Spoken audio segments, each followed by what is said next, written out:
Hello again, everyone. Welcome to Lecture 4 of this My Learning mini course 2501. Today, we will be looking at another qualitative method. Specifically, we're going to look at critical discourse analysis to study vulnerability of high-risk populations during disasters. So it's been widely documented that certain groups are at increased risk of severe illness, morbidity, and mortality following a disaster. This includes older adults, youth, pregnant people, people with disability, indigenous populations, who are often framed as vulnerable and needing help.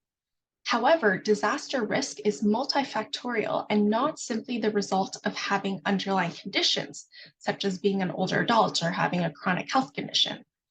Instead of just talking about this topic, I actually want to give a specific example to elucidate the concept of disaster vulnerability. So I'm going to give the example of the disability population.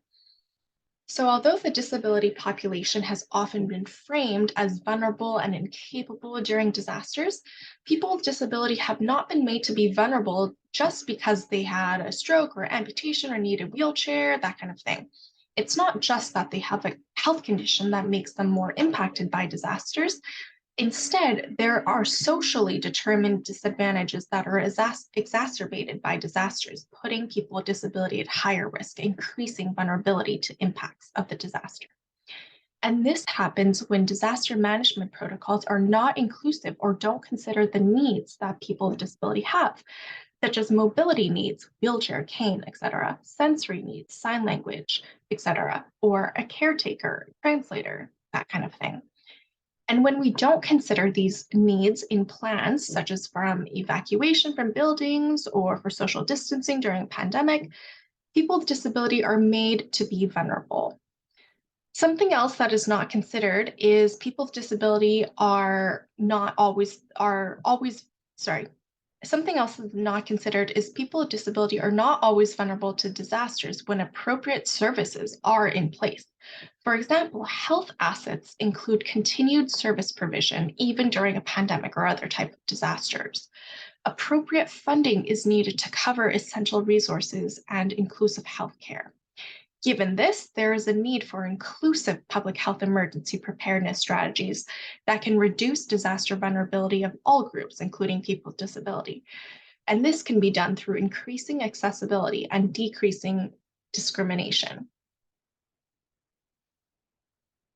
And this week, I want to talk about a specific methodology for investigating and understanding disaster risk reduction and emergency management with high-risk populations. And I want to talk about why it works and why it's effective for use with these groups. So critical discourse analysis, CDA, is a qualitative methodology, and this framework employs a social constructionist epistemological stance to the study of language, which assumes that knowledge and meaning are socially constructed and constituted. When employing critical discourse analysis, we understand discourse as both constituting and constituted in social practices, and that it contributes to the shaping and reshaping of social practices, but also reflects them. Critical discourse analysis differs from other approaches to discourse analysis in that it places an emphasis on the interdisciplinary approach that integrates textual and social analysis. Now let's talk about why critical discourse analysis is important to disaster research. Research has stipulated that public discourse has an important role in disaster management and can quickly educate a wide-ranging audience about preparedness and response to a disaster. Public discourse plays an important role in the social construction of risk and perceptions of vulnerability, especially the vulnerability of high-risk groups, and I'll talk more about this later. Therefore, public discourse through the media or social media, journalistic coverage, or policy documents has the potential to support disaster resilience through social change. Critical discourse analysis, as it has provided insight into the social construction of society, has been useful in disaster research as it has been used to explore emergency planning to understand how perceptions of capabilities and vulnerability are communicated.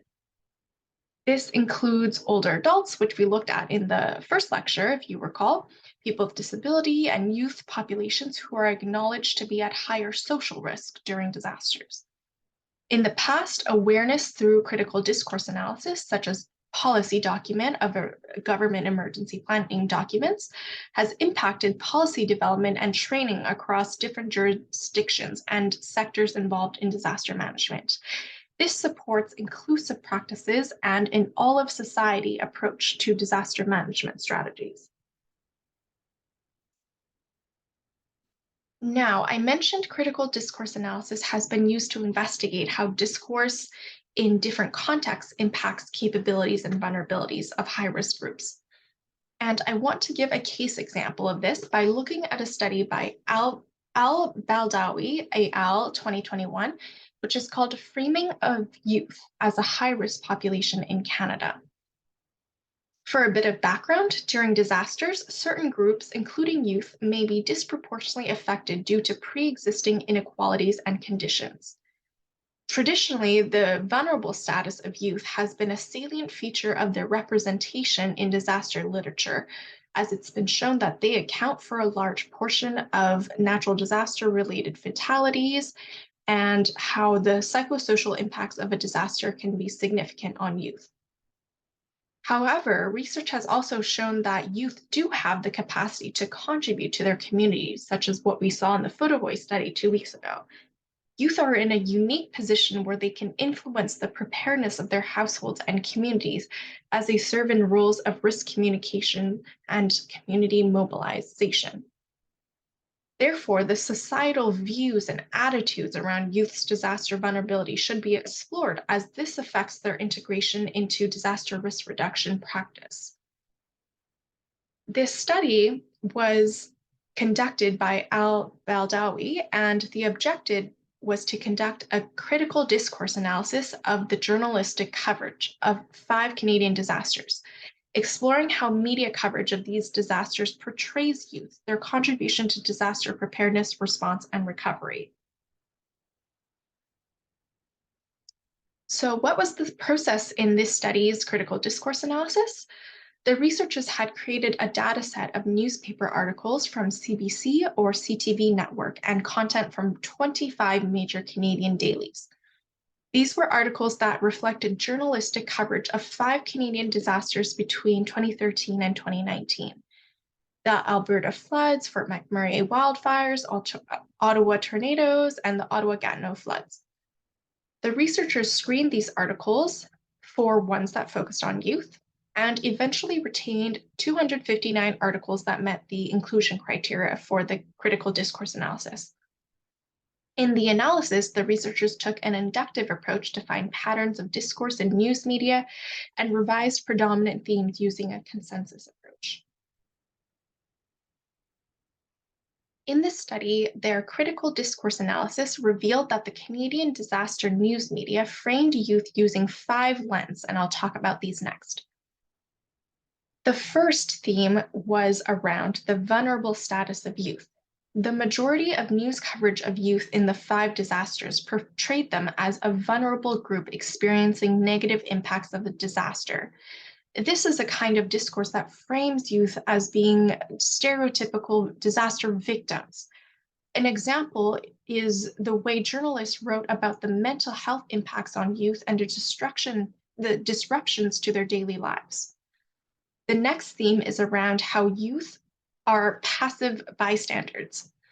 There was a lot of coverage portraying youth as just another item on the checklist for their families' communities to quote unquote deal with during disaster response, as opposed to seeing them as a resource that can help overall response efforts. The third theme is around adult-centered narratives and media coverage of disasters. Basically, these news articles framed children as a burden on their parents, a burden on the adults. And this refers to how children of parents were often framed as being an added challenge or burden for the parents who are the ones who experience the real adult struggles, who are the ones who have a responsibility to protect their children. The fourth theme is around youth as active agents jumping into adulthood. So, in the media, stories that are concerned about the impactful role youth have in disasters are often framed around the surprise adults express about the resiliency of youth and their ability to handle pressures associated with disasters. The final theme is around youth as a legitimizing criteria in disaster response. This refers to the focus of media on the youth's potential to bounce back following disasters and how society must prioritize resources that help minimize the disaster's or disruption to the youth's lives. Like I mentioned before,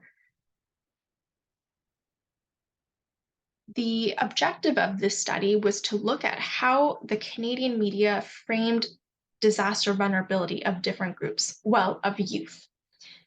The knowledge gained from this study, similar to what we learned from the photo voice, may contribute to the including integrating youth into disaster risk reduction, recognizing that they are not just one of the most vulnerable groups in society, but that they have capacity, they have capability, they have resilience. And going forward, this will really help us in our community health resilience before, during, and after disasters. That's the end of my slides for this week. Thank you for your attention.